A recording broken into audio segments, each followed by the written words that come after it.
Hello दोस्तों, मैं धनंजय गुप्ता आपका स्वागत करता हूं आज एक नई वीडियो में। आज के इस वीडियो की हमारी टॉपिक है संक्षारण से बचाव।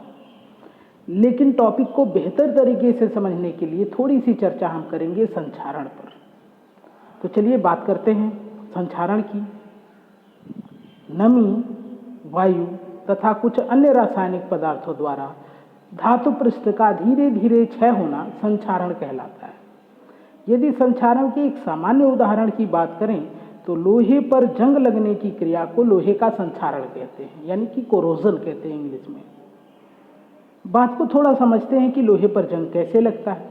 तो देखिए, यहाँ पर आपको दिखाया गया है लोहे का एक टुकड़ा।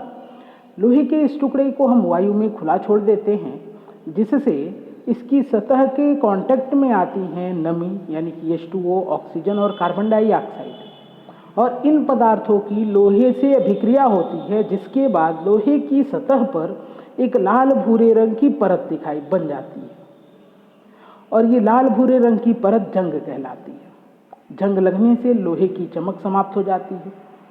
दूसरी बात, लोहा धीरे धीरे कमज़ोर होने लगता है और बहुत ज़्यादा जंग लगने पर लोहा बहुत कमज़ोर होकर भंगुर हो जाता है और आसानी से टूट जाता है। तो आगे हम बात करते हैं कि इस लोहे पर जंग लगने से नुकसान क्या है, उसके बाद हम बचाव की बात करेंगे। तो देखिए, हेडिंग हमने लगा दिया संक्षारण से हानियाँ। संक्षारण द्वारा धातुओं से बनी उपयोगी वस्तुएं नष्ट हो जाती हैं, जिससे धन की हानि होती है। जैसे आप जानते हैं कि लोहे से बहुत सारी उपयोगी वस्तुएं बनती हैं, जैसे मशीनें बनती हैं, हमारी गाड़ियां लोहे से बनी होती हैं, लोहे के दरवाजे बनते हैं, रेलिंग बनती है, लोहे के बर्तन होते हैं, लोहे के टैंक और पाइप होते हैं, बिजली के खंभे होते हैं। और इन सब पर जब जंग लगता है तो धीरे धीरे ये कमज़ोर हो जाते हैं और टूट जाते हैं, और इस तरह से हमको धन की हानि होती है। यदि और बात करें हम, तो लोहे से पानी की जहाज़ें बनी होती हैं, पुल बने होते हैं, और भी बहुत सारी चीज़ें बनी होती हैं, जिनके नष्ट हो जाने से हमको बहुत बड़े धन की हानि होती है, और साथ में इससे दुर्घटना का चांस भी बढ़ जाता है। यदि हम थोड़ी दूसरी धातु को लेकर चर्चा करें तो चांदी का जब संक्षारण होता है, यानी कोरोजन होता है, तो इसका रंग काला पड़ जाता है, जिससे चांदी से बने आभूषण की सुंदरता घट जाती है। यदि तांबे के संक्षारण की बात करें तो तांबे का जब संक्षारण होता है तो उस पर पीले हरे रंग की परत बन जाती है, हरे रंग की परत बनती है। तांबे के संक्षारण पर उस पर हरे रंग की परत बन जाती है, जिससे उसका जो आकर्षण है वो समाप्त हो जाता है, यानी कि वो थोड़ा गंदा दिखने लगता है। स्पेशली यदि हम बात करें तो लोहे के संक्षारण से हमको बहुत ज़्यादा नुकसान होता है। तो इसलिए कुछ ऐसी तकनीकियाँ होनी चाहिए, ऐसी विधियाँ होनी चाहिए, जिससे हम संक्षारण को, यानी कि लोहे पर जंग लगने को कम कर सकें या रोक सकें, जिससे हमारे जो वस्तुएं हैं वो नष्ट आसानी से न हो। तो चलिए बात करते हैं कि संक्षारण से बचाव कैसे करेंगे, प्रिवेंशन फ्रॉम कोरोजन। तो संक्षारण से बचाव की कुछ प्रमुख विधियों को यहाँ पर हम डिस्कस करेंगे। तो पहले नंबर पे हम बात करेंगे अवरोध रक्षण, यानी कि बैरियर प्रोटेक्शन।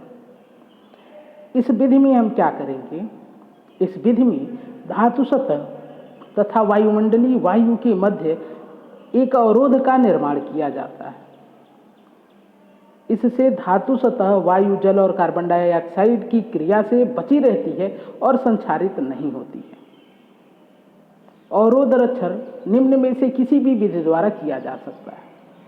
जैसे धातु की सतह पर हम तेल या ग्रीस का लेप लगा दें, धातु की सतह पर पेंट लगा दें, धातु की सतह पर कोई असंक्षारणीय धातु की परत लगा दें। अब असंक्षारणीय धातु क्या होती है? ऐसी धातुएं जिनका कोरोजन आसानी से नहीं होता है, उसको कहते हैं असंक्षारणीय धातु। जैसे यदि हम बात करें निकिल और क्रोमियम, ये ऐसी धातुएं जिसका संक्षारण आसानी से नहीं होता है। तो यदि हमको लोहे को संक्षारण से बचाना है तो हम क्या करेंगे कि लोहे के ऊपर निकिल या क्रोमियम की एक परत लगा देंगे, जिससे लोहे का संक्षारण रुक जाएगा। अब यहाँ पर लिखी सभी बातों को हम बहुत ही अच्छे से समझने की कोशिश करेंगे कुछ डायग्राम के माध्यम से। तो चलिए देखते हैं। देखिए, यहाँ पर आपको दिखाया गया है लोहे का एक टुकड़ा। आप जानते हैं यदि इस लोहे के टुकड़े को हम खुला छोड़ दें और यह संपर्क में आए जल के, कार्बन डाइऑक्साइड के और ऑक्सीजन के, तो इस पे धीरे धीरे जंग लगनी स्टार्ट हो जाएगी और लोहा कमज़ोर हो जाएगा। हम क्या करेंगे कि इसको बचाने के लिए क्या करेंगे, उसको समझने से पहले हम थोड़ा सा देखते हैं जंग लगने में होगा क्या। तो जंग लगने की क्रियाविधि आपको पिछली वीडियो में मैंने बताया था, जिसका लिंक आपको इस वीडियो के डिस्क्रिप्शन में भी मिलेगा, वहाँ से आप डिटेल में देख सकते हैं। यहाँ पे मैं आपको थोड़ा सा समझाता हूँ। तो देखिए, लोहे का यह टुकड़ा है जो इस समय संपर्क में आ गया है जल, ऑक्सीजन और कार्बन डाइऑक्साइड के। तो इसी लोहे के टुकड़े की सतह का कुछ हिस्सा एनोड का काम करने लगता है। देखिए यहाँ मैंने हाईलाइट करके दिखा दिया है। और इसी टुकड़े की सतह का कोई अन्य हिस्सा काम करने लगता है कैथोड का। अब एनोड पे आप जानते हैं ऑक्सीकरण की अभिक्रिया होती है, तो यहाँ पे आयरन 2+ यानी Fe2+ आयन में कन्वर्ट होता है। और कैथोड पे आप जानते हैं अपचयन होता है, तो यहाँ पे ऑक्सीजन का अपचयन होता है तो वाटर बनता है। इस अपचयन की प्रक्रिया में हाइड्रोजन आयन और इलेक्ट्रॉन की आवश्यकता है। तो यदि ये दोनों क्रियाएं हो गई तो क्या होगा कि लोहे पर जंग लगेगा। लोहे पर जंग लगने की प्रक्रिया में ये जो Fe2+ आयन है, यही ऑक्सीजन से अभिक्रिया करके जंग का निर्माण करता है, यानी कि Fe2O3.XH2O जंग का फार्मूला होता है। पिछली वीडियो में मैंने आपको समझाया था। तो देखिए यहाँ पर इस अभिक्रिया में जो Fe2+ आयन बना था, यही जंग में कन्वर्ट हो गया और कन्वर्ट होके धातु की सतह पर लग गया या धातु की सतह पर जमा हो गया, और इस तरह हम कहेंगे कि लोहे पर जंग लग गया। अब क्वेश्चन ये है कि इसका बचाव हम कैसे करेंगे। तो अभी हम करेंगे इसका बचाव बैरियर मेथड से। बैरियर प्रोटेक्शन कैसे करेंगे, तो हम क्या करेंगे कि धातु को खुला नहीं छोड़ेंगे। धातु की सतह के ऊपर हम किसी पदार्थ का लेप लगा देंगे। ये लेप हो सकता है ग्रीस का, पेंट का, या फिर निकेल या क्रोमियम जैसी धातुओं का, जिसको असंक्षारणीय धातुएं कहते हैं। तो देखिए यहाँ पर पीले रंग से मैंने एक परत लगा दी है। अब इस परत, यदि ये परत पहले ही लगा दी गई होती तो इससे लाभ क्या होता। ये परत नमी को, ऑक्सीजन को, कार्बन डाइऑक्साइड को लोहे के संपर्क में नहीं आने देती, यानी लोहे के पृष्ठ के संपर्क में नहीं आने देती। और यदि ये जो रासायनिक पदार्थ हैं ये लोहे के पृष्ठ के संपर्क में नहीं आते, तो ये जो देखिए यहाँ पर पीले वाले परत का नाम हमने लिखा है अवरोध। यदि ये अवरोध होता, उपस्थित होता, तो लोहे के पृष्ठ के संपर्क में नमी, ऑक्सीजन, कार्बन डाइऑक्साइड ये सब नहीं आते, और नहीं आते तो फिर ये अभिक्रियाएं भी नहीं होती जो संक्षारण की अभिक्रियाएं हैं। बात समझ में आई। तो इस तरह हम लोग अवरोध लगाकर लोहे के संक्षारण को रोक सकते हैं। उम्मीद है आपको क्लियर हुआ है। तो चलिए अगली विधि को देखते हैं, बलिदानी रक्षण यानी सैक्रिफिशियल प्रोटेक्शन। इस विधि में धातु का रक्षण धातु की सतह को एक अधिक सक्रिय धातु से आवृत करके किया जाता है। अधिक सक्रिय धातु प्रथम धातु की तुलना में वरीयता से इलेक्ट्रॉन त्याग कर आयनित अवस्था में परिवर्तित होती है और प्रथम धातु की संरक्षण से रक्षा करती है। तो ये हो गया इसका स्टेटमेंट। अब बात को थोड़ा समझते हैं ताकि आप इसको अपने लैंग्वेज में भी लिख सकें। तो चलिए कुछ डायग्राम की सहायता से इस बात को समझते हैं। देखिए यहाँ पर लिया गया है लोहे का एक टुकड़ा। आप जानते हैं यदि लोहे का टुकड़ा जल, ऑक्सीजन, कार्बन डाइऑक्साइड के संपर्क में आए तो इसी लोहे के टुकड़े का सतह का कुछ हिस्सा एनोड का, कुछ अलग भाग होगा जो कैथोड का काम करेगा। एनोड पे ये अभिक्रिया होगी और कैथोड पे ऑक्सीजन का अपचयन होगा और इस तरह से लोहे पर जंग लग सकती है। लेकिन हमने क्या किया कि इस लोहे की सतह पर एक परत चढ़ा दी। परत कब चढ़ाया हमने? इससे पहले कि लोहा इनके संपर्क में आया हो। अभी लोहा नया था, हमने वायु में उसको खुला नहीं छोड़ा, बल्कि उसके ऊपर हमने जिंक की एक परत लगाकर फिर उसको वायु में रखा।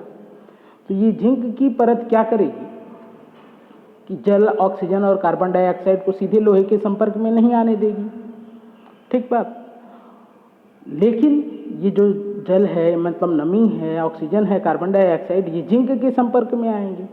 तो इस अवस्था में जो जिंक है वो खुद ऑक्सीकृत होने लगेगा। तो जिंक कन्वर्ट हो जाएगा जिंक आयन में, यहाँ से 2 इलेक्ट्रॉन मुक्त होंगे। और यदि ऐसी दो धातुएं हैं और दोनों ऑक्सीकरण दोनों एक ही माध्यम में उपस्थित हैं और दोनों ऑक्सीकृत हो रही हैं, तो दोनों में कंपटीशन होता है और जो ज़्यादा एक्टिव होता है, जो ज़्यादा सक्रिय धातु होती है, उसी का ऑक्सीकरण हो पाता है, दूसरे का ऑक्सीकरण रुक जाता है। तो क्योंकि यहाँ पर जिंक की सक्रियता आयरन से यानी लोहे से अधिक है, इसलिए ये वाली अभिक्रिया इन दोनों में कंपटीशन होगा, इस अभिक्रिया में, इस अभिक्रिया में, और कंपटीशन में कम सक्रिय होने के कारण ये वाली अभिक्रिया नहीं हो पाएगी, यानी ये रुक जाएगी। अब ऑक्सीकरण किसका हो रहा है? जिंक का। और इस तरह लोहे का संक्षारण नहीं हो पा रहा है, क्योंकि आप जानते हैं यही Fe2+ आयन यदि बनता तो यही जंग में कन्वर्ट होता। तो Fe2+ आयन नहीं बन पा रहा है क्योंकि उसके स्थान पे एक अधिक सक्रिय धातु हमने वहाँ पे रख दी है, जो कि खुद अपना ऑक्सीकरण करा रही है, और इस प्रकार हम लोहे का संक्षारण से रक्षा कर रहे हैं। उम्मीद है कि पॉइंट आपको क्लियर है। इसी पॉइंट से जुड़ी हुई एक महत्वपूर्ण हेडिंग हम लगाएंगे यहाँ पर, लोहे का गैल्वेनीकरण, गैल्वेनाइजेशन ऑफ आयरन। तो सबसे पहले हम देखते हैं गैल्वेनीकरण का अर्थ क्या है। तो अभी हमने आपको बताया जिंक लोहे से अधिक क्रियाशील है, अतः जिंक का उपयोग प्रायः लोहे की सतह को आवृत करने के लिए किया जाता है, जिससे लोहे की जंग से रक्षा हो सके। ठीक है। लोहे की सतह पर जिंक की एक पतली परत को जमा करने की प्रक्रिया को ही गैल्वेनीकरण कहते हैं। गैल्वेनीकरण दो प्रकार से संपन्न हो सकता है या दो प्रकार से किया जा सकता है। पहला, लोहे को पिघले हुए जिंक में डुबोकर। दोस्तों, उम्मीद है कि ये पॉइंट्स आप समझ रहे होंगे। देखो, अभी हमने क्या बताया आपको, यदि लोहे की संक्षारण से रक्षा करनी है तो लोहे पर आप जिंक की परत लगा सकते हैं। जब जिंक की परत लगा देंगे तो ऑक्सीकरण जिंक का होने लगेगा और लोहे का ऑक्सीकरण रुक जाएगा, जिससे लोहे की संक्षारण से रक्षा हो जाएगी। तो लोहे पर जो ये जिंक की परत चढ़ाने की प्रोसेस है, इसी को हम लोग गैल्वेनीकरण कहते हैं। अब क्वेश्चन ये है, जिंक की परत चढ़ाएंगे कैसे?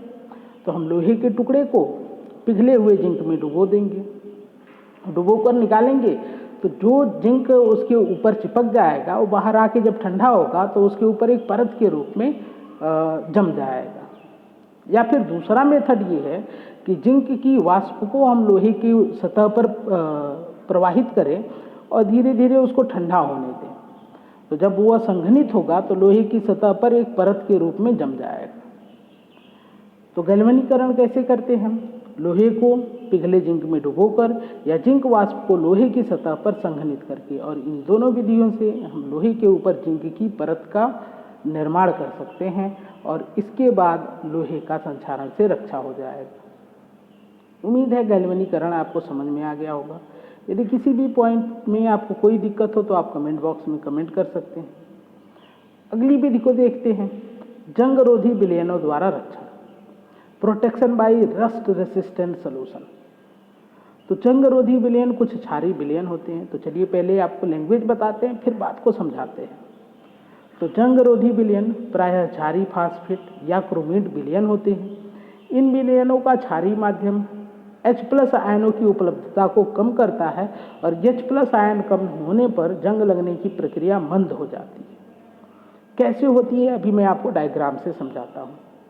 इसके अतिरिक्त जो फास्फेट आयन हैं, ये आयरन से क्रिया करके आयरन फास्फेट की परत का निर्माण करते हैं आयरन के ऊपर, और यह परत आयरन की संक्षारण से रक्षा करती है।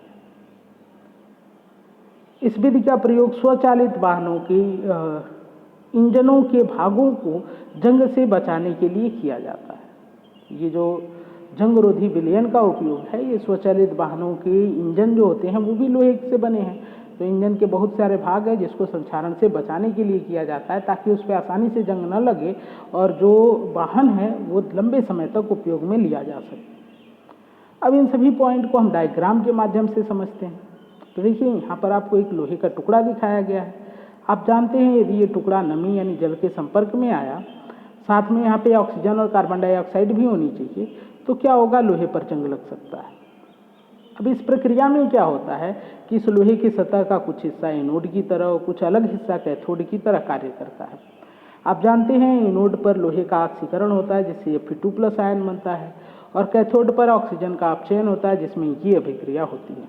ये दोनों अभिक्रियाएं मैंने आपको पिछली वीडियो में अच्छे से समझाई। अब यदि बात करें हम लोग इस अभिक्रिया की जो कि कैथोड पर हो रही है, तो यहाँ पे इस अभिक्रिया को होने के लिए H+ आयन बहुत जरूरी है और साथ में इलेक्ट्रॉन चाहिए, तभी ये ऑक्सीजन का अपचयन हो पाएगा। क्वेश्चन ये है H+ आयन आता कहाँ से है? तो जो यहाँ पे आप नमी देख रहे हैं जिसके लिए जल लिखा गया है, तो इसमें जब कार्बन डाइऑक्साइड गैस जो वायु में उपस्थित है जब इसके संपर्क में आती है तो जल और कार्बन डाइऑक्साइड की अभिक्रिया होती है जिससे H2CO3 का निर्माण होता है, जिसे कार्बोनिक अम्ल कहते हैं। और ये कार्बोनिक अम्ल जब आयनित होता है तो यहाँ से H+ आयन बनता है और यही H+ आयन यहाँ आता है जिसकी सहायता से ऑक्सीजन का अपचयन हो पाता है। बात क्लियर है?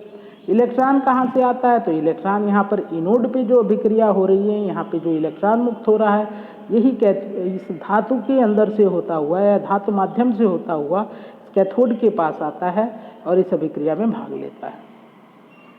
इस प्रकार से यह अभिक्रिया हो पाती है। अब हम क्या करने वाले हैं कि इस जो लोहे का टुकड़ा है इसकी सतह पर यदि हम लोग एक परत लगा दें जो क्षारीय फास्फेट या क्रोमेट विलयन का है, तो यह जो क्षारीय विलयन है यह क्या करेगा कि जो ये H+ आयन आ रहे हैं, ये H+ आयन को यहाँ आते ही अवशोषित कर लेगा और अवशोषित हो जाने के बाद ये धातु के पृष्ठ के संपर्क में नहीं आ पाएगा, क्योंकि उसके ऊपर ये क्षारीय फास्फेट या क्रोमेट विलयन का एक परत है जो कि H आयन को धातु के पृष्ठ के ऊपर ही कहीं अवशोषित कर ले रहा है, यूज कर ले रहा है। तो यहाँ पर इस अभिक्रिया के लिए H आयन नहीं पहुँच पाएंगे और यदि हाइड्रोजन आयन यहाँ नहीं पहुँचे तो ये अभिक्रिया नहीं हो पाएगी, यानी कि जंग लगने की प्रक्रिया पूरी नहीं हो पाएगी। तो इससे क्या होगा कि जो जंग लगने की प्रक्रिया है वो मंद हो जाएगी और आसानी से लोहे पर जंग नहीं लगेगा और इस लोहे की लाइफ बढ़ जाएगी। उम्मीद है ये पॉइंट आपको क्लियर हो गया है। तो चलिए अगले पॉइंट को समझते हैं, कैथोडिक रक्षण या वैद्युत रक्षण, कैथोडिक प्रोटेक्शन और इलेक्ट्रिकल प्रोटेक्शन। इस विधि का उपयोग धरातल से नीचे दबे पाइपों, टैंकों के रक्षण के लिए किया जाता है। इस विधि में रक्षित की जाने वाली धातु को एक अधिक सक्रिय धातु से जोड़ा जाता है। जैसे लोहे के पाइप या टैंक की जंग लगने से रक्षा करने के लिए उसके निकट एक सक्रिय धातु जैसे जिंक या मैग्नीशियम की प्लेट या ब्लॉक को रखा जाता है और दोनों को एक तार से जोड़ दिया जाता है। इस प्रकार अधिक सक्रिय धातु एनोड का कार्य करने लगती है और लोहे का जो ऑक्सीकरण प्रक्रिया है वो रुक जाता है, जिससे लोहे की जंग से रक्षा होती है, यानी लोहे पर आसानी से अब जंग नहीं लग पाएगा। तो वैसे तो आपको ये पॉइंट समझ में आ रहे होंगे, लेकिन और भी अच्छे से समझते हैं इसको एक फिगर से। देखिए यहाँ पर ये जो आपको हरे रंग का भाग दिखाया गया है ये है सॉइल, मिट्टी, और मिट्टी में ये पाइप लगा है, अंडरग्राउंड पाइप है जो लोहे की पाइप है। आप जानते हैं कि इस मिट्टी में नमी भी होगा, ऑक्सीजन भी होगा, कार्बन डाइऑक्साइड भी होगा, और ये सारे पदार्थ इस लोहे की पाइप की सतह के संपर्क में आ रहे हैं, जिससे इस पर जंग लग सकता है। और यदि जंग लगा तो पाइप की लाइफ कम हो जाएगी, जल्दी पाइप खराब हो जाएगा और हमको नुकसान हो। तो इसको बचाते कैसे? तो पहले बचाने के पहले आप सब सोचें कि जंग कैसे लगेगा। तो जंग लगने की प्रक्रिया में इसी पाइप की सतह का कुछ हिस्सा होगा जो एनोड का काम करेगा, देखिए यहाँ पर दिखाया गया। कुछ अलग हिस्सा होगा जो कैथोड का काम करेगा, देखिए यहाँ पर आपको दिखा दिया गया। आप जानते हैं एनोड पे अभिक्रिया क्या होगी कि आयरन का ऑक्सीकरण होगा, ये Fe2+ आयन बनेगा। कैथोड पे अभिक्रिया क्या होगी तो ऑक्सीजन का अपचयन होगा, इससे जल बनेगा, यहाँ पे हाइड्रोजन आयन और इलेक्ट्रॉन भी लगेंगे। ठीक है, हम चाहते हैं कि ये अभिक्रियाएं न हो, तो इसके लिए हमने क्या किया, और आप ये भी जानते हैं कि ये Fe2+ है ना, यदि ये बना तो यही जंग के रूप में इस पाइप पे लगेगा। ठीक, हम चाहते हैं कि जंग न लगे, तो इसके लिए हम क्या कर रहे हैं कि इस पाइप से थोड़ी दूरी पर पास में ही हम जिंक का एक ब्लॉक, जिंक का एक टुकड़ा रख रहे हैं और इस टुकड़े को एक तार से हम इस पाइप से जोड़ दे रहे हैं।